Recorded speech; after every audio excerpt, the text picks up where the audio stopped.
Okay, this is part 2 of the video that I'm doing on this Sunday night.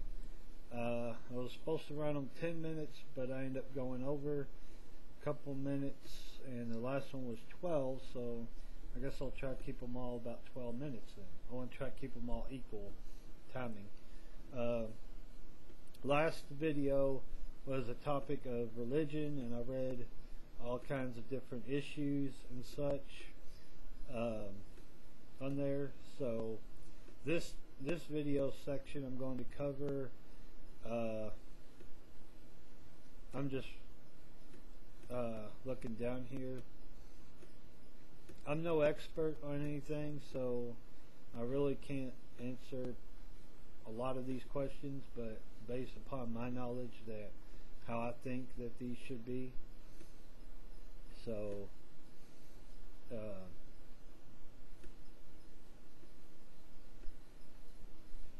anyways, here's one I want to cover, because I think a lot of TV shows and movies need to have a lot less cussing in there.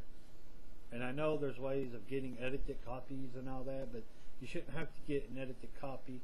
They should just limit the number of times they cuss and stuff like that. This is TV and film. Should TV ratings be reevaluated in regards to sex and violence? I think that a lot of things happen in current events this day and age because people get ideas based upon movies and shows they see on TV. Sex and violence, yes. They get a lot of ideas. They see a lot of famous people get to do this, they get to do that. They want to be like them. Look at all the teenage pop girls. You know, you had Britney Spears, you had, well, can't name them all, but you had a lot of them that started out young, and look what they've done and stuff in their careers. So that's in music, you know, doing videos and such. But yeah, I think people are influenced these day and age by what they see and hear on TV. And I'm saying that because I see a lot of things that happen that resemble things that's done off the movies and TV and all that.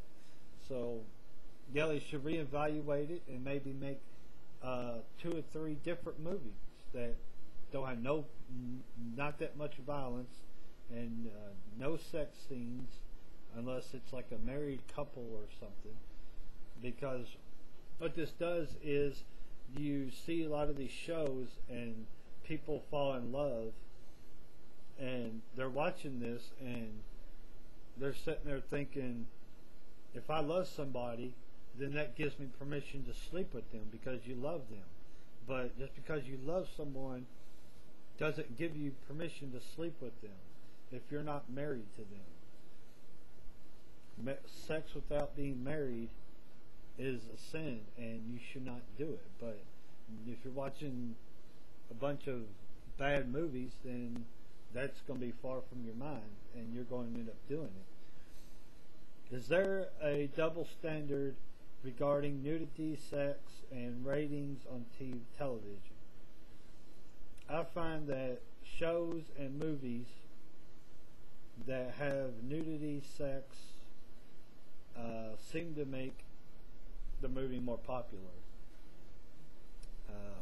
I don't know, maybe it's just me, but maybe it doesn't, but I don't know. I don't really check the ratings from every show or movie, so I really don't know. You think that it does because that's what people like to see. Is male nudity rated at a different level than female nudity? That I couldn't answer, but I'm guessing female nudity is probably more popular than male nudity. I don't watch shows like that, so I really don't know. What values do reality television shows appeal to? How have they changed television viewing?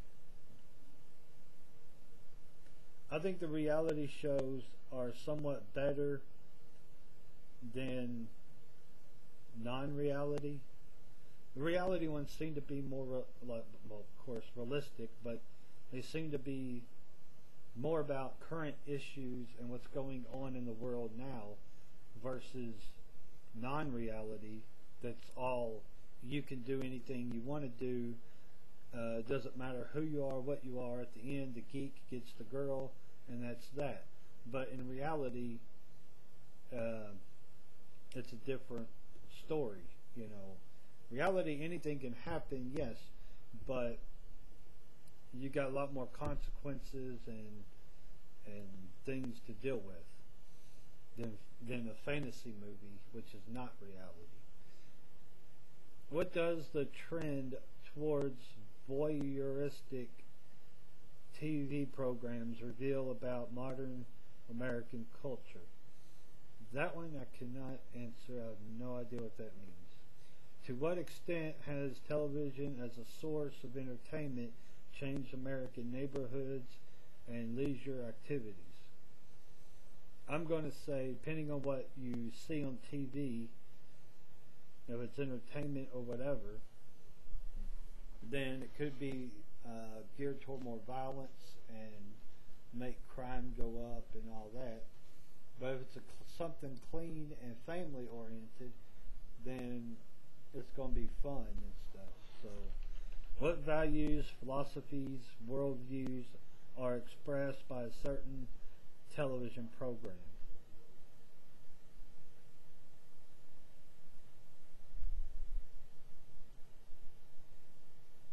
I don't know. I don't know. What impact has 24-hour news coverage had on our TV watching habit? How has it changed our view of information?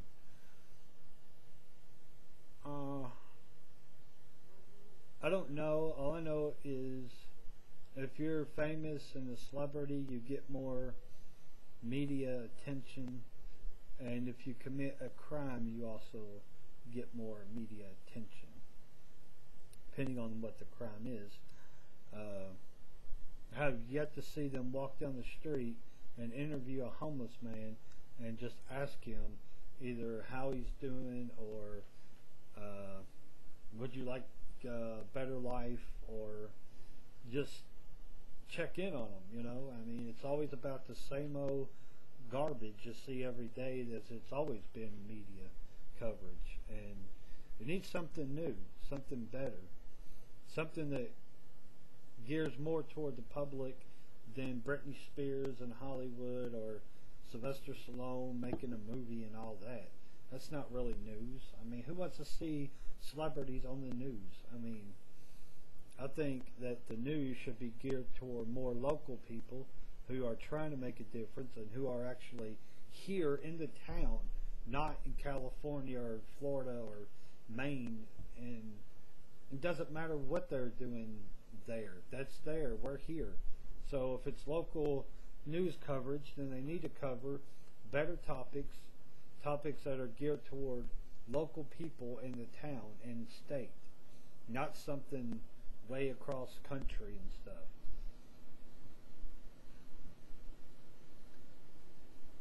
How does MTV contribute to celebrity image selling? Well, when I was growing up, MTV was, back in the 90s, MTV was pretty cool. Now they got them teen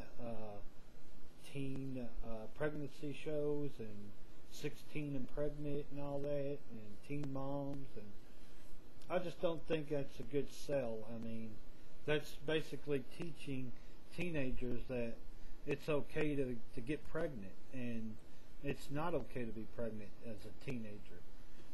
I mean, teenagers should not be allowed to have kids at all, no matter 16, 15, 14, 13, or 12. They should not be allowed to have kids at all, and if they do end up pregnant, then who knows? Who knows?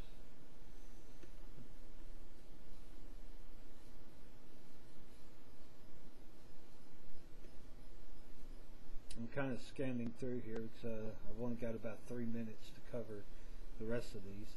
Because celebrities are so often in the public spotlight, do they have ethical responsibilities to set good example for young people? Absolutely. They should not be out getting drunk, being caught with gun charges, shooting people, or anything to that nature, and going to jail, because that sets a bad image, a bad outlook on them. Because if they're your heroes, yeah, everyone makes mistakes and falls sometimes, but when you're looked at like they are, yeah, they make mistakes, but at the same time, if they don't learn from those mistakes, then they'll keep falling and keep getting a worse image of themselves. And eventually, they should become unpopular.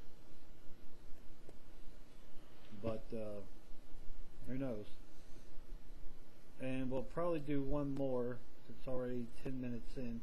Do script writers have a right to be allowed on the set of a movie they wrote, or is this a privilege to be allowed at the discretion of the direction?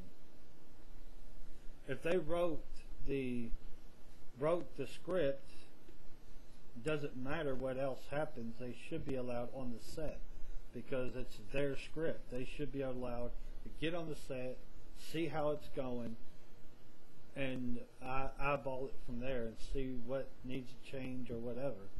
So I guess I'd say, yeah, they should be allowed there on the set. Well, this is the second video. Coming up on the third video, we will cover another range of topics and issues. Leave a comment below if you like, and we'll go from there. Until then, be blessed.